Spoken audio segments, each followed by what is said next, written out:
জুলাইয়ের সেই মুখগুলো এখন কোথায়? প্রথম আলোর একটা প্রতিবেদন দেখছি এবং সেই ছবি উল্লেখযোগ্য ছবি। দেখেন তার মধ্যে ২রা আগস্ট একটা ছবি। রাজুক উত্তরা মডেল কলেজের সামনে স্লোগান দিচ্ছেন শায়লা আক্তার ডানে।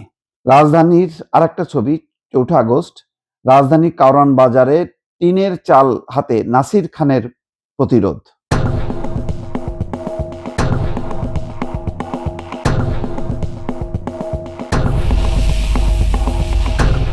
আরেকটা ছবি তোরা পূর্ব থানার সামনে সড়ক বিভাজকের আড়ালে গুলিবিদ্ধ রায়হান মোল্লা। আর একটা ছবি মার্চ ফর জাস্টিস কর্মসূচির সময় নাহিদুল ইসলামের মুখ চেপে ধরেন পুলিশের এক সদস্য। আর একটা ছবি ৩১শে জুলাই এক শিক্ষার্থীকে আটকের ঘটনায় পুলিশের গাড়ির সামনে নুসরাত জাহানের প্রতিবাদ। ঢাকা বিশ্ববিদ্যালয় ক্যাম্পাসে লামিয়া রায়হানের উপর ছাত্রলীগের হামলা ১৫ই জুলাই ২০২৪। দেখেন এই ছবিগুলি দেখে আমার বারবার তখন মনে হতো যে একটা ৬৯-এর গণঅভ্যুত্থানের মতন, একটা এরশাদের বিরুদ্ধে যেই গণঅভ্যুত্থান তার একটা চিত্র। এই চিত্রগুলি দেখেন, গণঅভ্যুত্থানের চিত্রগুলো ৬৯-এর গণঅভ্যুত্থানের চিত্র, এরশাদের পতনের চিত্র একই রকম। ৯০, ৬৯, ৯০ এবং ২৪, এগুলির চেহারাগুলি দেখেন। একটা গণতান্ত্রিক আন্দোলন, তার একটা চেহারা দৃশ্যত এই আন্দোলনের মুখগুলো দেখলে বোঝা যায় যে বাংলাদেশের সাধারণ মানুষ, তার আন্দোলনের একটা রূপ। কিন্তু ওই যে কোথায় এই মুখগুলি হারায় গেছে। অনেক মুখ, আমার ধারণা যে 95% মুখগুলো হারায় গেছে। কারণ পরবর্তীতে যে রাজনৈতিক যে ধারা, গতিধারা, সেই গতিধারার মধ্যে একটা বিভাজন। একদিকে এই আন্দোলনটাকে মৌলবাদী আন্দোলন, উগ্রবাদীদের আন্দোলনে রূপ নিছে।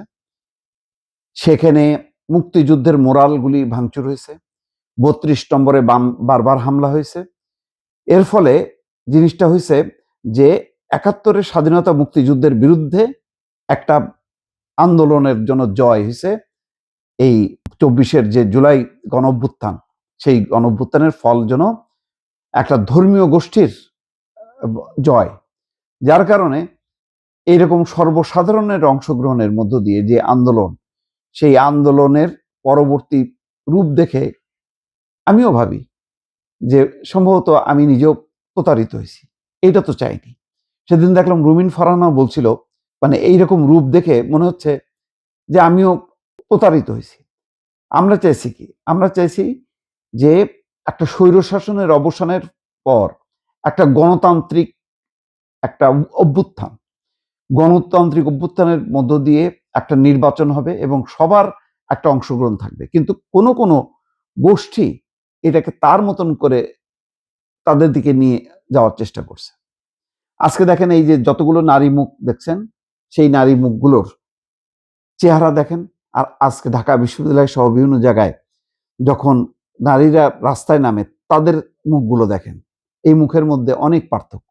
সেই জন্যই বলছি যে ওই অভ্যুত্থানের যেই চেহারাগুলো, যে মুখগুলো, যে তরুণ তরুণীদের মুখগুলো, এখন কিন্তু সেই মুখগুলো খুঁজে পাওয়া যায় না। সেই মুখগুলো চলে গেছে। সামনে চলে আসছে এমন সব মুখ, মনে হচ্ছে যেন এটা বাংলাদেশটাকে একটা ইসলামী প্রজাতন্ত্র অথবা একটা মানে উগ্রবাদী দর্শনের একটা রাষ্ট্র হবে, সেই রকম। তার জন্যই মনে হয় যেন সব মানুষ মানে রাস্তায় নেমেছিল। কিন্তু তাই কি? তাই না। সর্বস্তরের মানুষ নামছিল, কিন্তু সর্বস্তরের আকাঙ্ক্ষাটা বাস্তবায়ন করতে দেয়নি ডক্টর মোহাম্মদ ইউনূস। যত দেরি করছে উগ্রবাদীরা, জঙ্গিবাদীরা তৌহিদি জনতার নাম করে তারা রাস্তায় সংগঠিত হয়েছে এবং মপতন্ত্র একটা প্রতিষ্ঠা করে ফেলছে। ফলে গণতন্ত্র পিছনে পড়ে গেছে। যদি তারপর পরই ওই মানুষের চিন্তা চেতনার ওই উদ্দীপনা, সর্বসাধারণের যেই একটা উৎসাহ উদ্দীপনা ছিল, আকাঙ্ক্ষা ছিল, ওটাকে ধারণ করে যদি পট পরিবর্তনের পর যদি একটা নিরপেক্ষ সুষ্ঠু নির্বাচন দেয়া হতো, তাহলে সংসদের চিত্রটা পাল্টে যেত। আমি তো এনসিপির কোনো কোনো নেতাকে বলেছি যে নির্বাচন যত দেরি হয়েছে তোমরা কিন্তু বিপদে পড়ছো। তোমরা দল করছো সত্য, কিন্তু সেই দলটা বিকশিত হওয়ার আগেই এত বেশি বদনাম, এত বেশি নানা রকম অপকর্মের মধ্যে অভিযুক্ত হয়েছে তোমরা, যে শেষে এখন তোমাদের আর খুঁজে পাওয়া যায় না। ওই জামাতে ইসলামের মধ্যে ফাঁকে ফাঁকে তোমরা ঢুকে বসে আছো, কিন্তু আলাদা যে একটা চেহারা, আলাদা যে একটা গ্রুপ, ক্ষমতায় না যাওয়া অথবা বিরোধী দলে না থাকার পরও নিজস্ব একটা বলয়ে যে পার্লামেন্টে আলাদাভাবে দেখা যাবে, সেটাকে তার দেখা গেল না।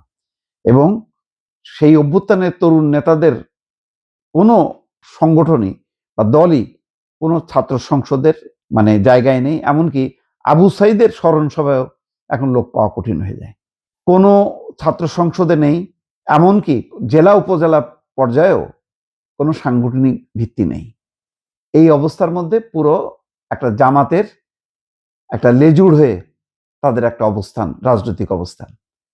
তো এর ফলে হয়েছে কি, তরুণদের আকাঙ্ক্ষা, তরুণদের প্রতি মানুষের যেই উৎসাহ উদ্দীপনা, সেটা যেমন নিঃশেষ হয়ে গেছে, ঠিক একইভাবে রাজনীতিতে এখন বিভাজন।